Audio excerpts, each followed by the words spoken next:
Welcome to Wednesday, everybody. How are you? A little morning message. I'm going to do a different spread here today for you. Not that you necessarily pay attention to the spreads, but a lot of you do like tarot. If you take my tarot class, if you haven't taken my tarot class, there's a link below to learn how to read tarot. All right, so let's see where we go here. This is morning message for May 12th.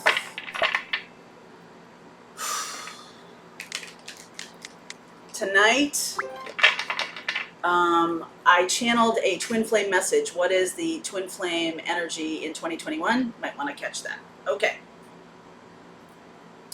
Let's see where we go. Taking shelter. Fellow travelers. Crossing bridges, a time for healing, connecting, mending, and releasing. So I do feel like some of you have been in a bubble, a little bit of a bubble, that can be a really good thing if it's an internal bubble. If it's an internal experience where you're really listening to your guides. Some of you could also be in a bubble with people who are, telling you how to behave or what to do or whatever like that, for good or for worse. Not throwing shade on anybody. I'm just saying, like, it's really time for you to learn from yourself, learn from your own guidance. So, for example, here you are watching a tarot reading, and my offer to you is take what resonates and leave what doesn't.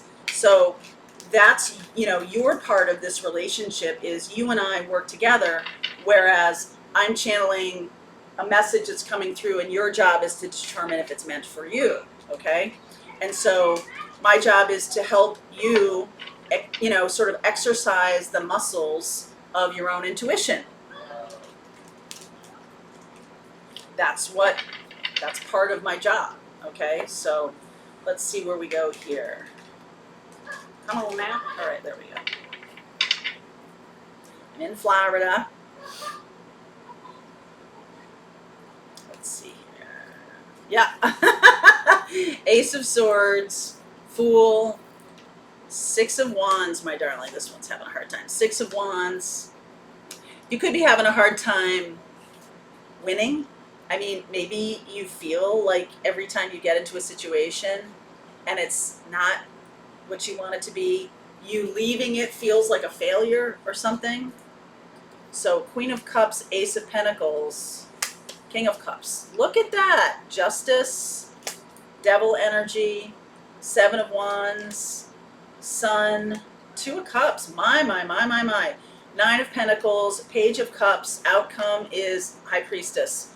So I feel like you're learning about keeping your own counsel, about getting messages from external things like me, and then you decide how it works for you. You decide what it means for you, okay? I feel like some of you are resisting a gift that's being offered, okay, out of a lack of trust of yourself. You don't trust yourself because look at what you've gotten for a long time. Not trusting yourself to see when something is real, okay? See when something is real and when something is not, all right? Not really trusting yourself. There's a person here, Cancer, Pisces, Scorpio, King of Cups. This is an opportunity. And I feel like, here's the thing. This is kind of interesting. So I feel like that if you are in this place of trying to figure yourself out, right? You're in this balanced place, trying to figure yourself out, trying to understand that, okay, well, I keep attracting these toxic people. So everybody off with your head. I'm not going to, I don't trust myself. I don't know. I don't have a test to figure out if someone's good for me or not. I don't know how to talk with them or ask them questions so that I can see their intention, because people are really good at hiding true intention if they're nefarious, if they're toxic, if they're unhealthy. Sometimes people are really good at that, hiding that. So I'm going to be really strong with my boundaries. Now, this may be a very new thing. It's great, okay? It's great. You're learning, so it may be a little clumsy. But I feel like you in this space have really done some good work around self-love. 9 of Pentacles here, that feels very solid to me. I do feel like there's inner child work still to be done here.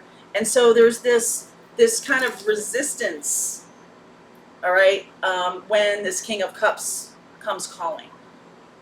And I got to tell you, I think that's okay. Don't beat yourself up for that. Don't make it like oh God, I've lost my only opportunity. Okay? I don't think that's what's happening. I think as long as you're standing in your authenticity and you're not being defensive or brittle or manipulative in any way, if you're just like, you know what, I don't know if I'm ready for this, or I'd like to ask you some more questions, or I'd like to take it slow, or something like that, those kind of boundaries are legit. The other thing I want to say to you is really hold back on how much you tell people when you're just getting to know them, okay? Hold back on the stories. I love to tell stories about my life, about experiences I've had, and I realize that can, if you're talking to the wrong person, they can use those against you. So do yourself a favor and be a little bit more circumspect about how you're talking, about what you're saying to people. And I do feel like this King of Cups, where's my deck here?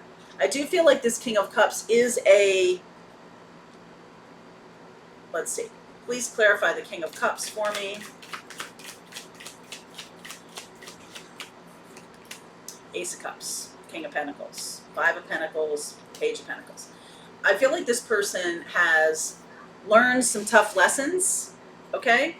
I feel like this person is ready and capable and is not, they might have been out in the cold and be single for themselves for quite a while because they have a similar kind of thing. They're not sure. How do I navigate this? If you're worried about attracting more narcissists, you might want to join up for my class May 19th about the empath and the narcissist, because I'm going to teach you how to navigate this very thing, that you're brand new, you're coming out of a toxic relationship, and like, I just don't trust myself with new people. So how do I navigate that? How do I understand? There's no litmus test for toxic people. So I need to learn how to do that. I feel like this person, this opportunity is a legit thing. And I also feel like you standing up and putting up boundaries is going to signal to that person that you're legit. When you jump into a relationship too fast, that's a red flag. Okay? When you are not, really asking tough questions. When, if somebody says to you, like if you're talking with someone and you make some kind of reference to, French poetry. You love French poetry. And they're like, oh, me too. And you're like, really? Here's where, instead of just going like, oh, wow, this is the person for me, and keep moving with the conversation, stop and say, really? Who do you like? Who are you reading now? How has that grown in your life? Why did you start liking French poetry? Where did that come from? The person who's just trying to align themselves with you and hook you in won't have a clue about French poetry. Not a clue. They'll be like, well, it's been a long time since I've read. Oh, so you're really not that into French poetry. Big red flag. Okay? This person, I feel like, is solid and stable despite having obstacles in their life, despite having difficulties in their life. They have learned from it. Ta-ta-ta-ta! That is a green flag. Has someone learned? Has someone learned from what they're doing? Has someone been able to learn from past patterns and past relationships? So now, here's the thing. I'm telling you, like, don't dump your past dirty laundry right when you first meet somebody. But you may hear them, there might be some little things that they say about a past relationship that gives you, okay, I'm going to ask about that. I'm going to talk about that. I'm going to see what that person says. And what you're listening for is not saying how awful that previous relationship was. You're not going to hear them dump on that past person. You're going to hear them talk about themselves and what they learned and how they grew from it and what's important to them. And then you're going to need to use your own skill set of use your empath stuff now, because empaths can tell when people are lying. Sometimes they just disregard that information because you don't want it to be true, okay? So learn to believe yourself, learn to believe in your own intuition, learn to be a little quieter about your past until it's relevant. You're going to tell the stories. It's not like you're going to lie to this person. I'm a clean slate. Nothing ever happened to me. I don't know. That's not what I'm saying. What I am saying is get to know this person better before you tell them those things, okay? And see how they behave. You know, a sure test of someone who is not capable of compromise is to tell them no. Just give about something little. So, for example, if someone asks you for dinner, it's maybe second or third date, and they say, where do you want to go? And you say, I don't know, anywhere you like, because that's a very empath thing to say. And they say, okay, well, let's go to this place. I like this place. And you can ask what kind of food it has, and then be like, well, I don't know. I don't think I'm in the mood for that. So don't say, oh, I hate Mexican food, because then you'll never eat Mexican food again with this person, and especially if that's not true. So try to throw them off their game just a little bit. Be like, oh, that is a good place, but I don't know, I'm not feeling it right now. What about this? Let's see how they react. If they're incapable of allowing you to make some choices, that's also a red flag. Okay? Okay. All right. So if you want to continue on with me, if this sounds like you, then the link is below. I will look at Leo, Capricorn, Libra, Pisces. Yeah. Leo, Capricorn, Libra, Pisces. Okay? Link is below for you. I'll see you over there. If you're on Patreon, the rest of the reading starts right now.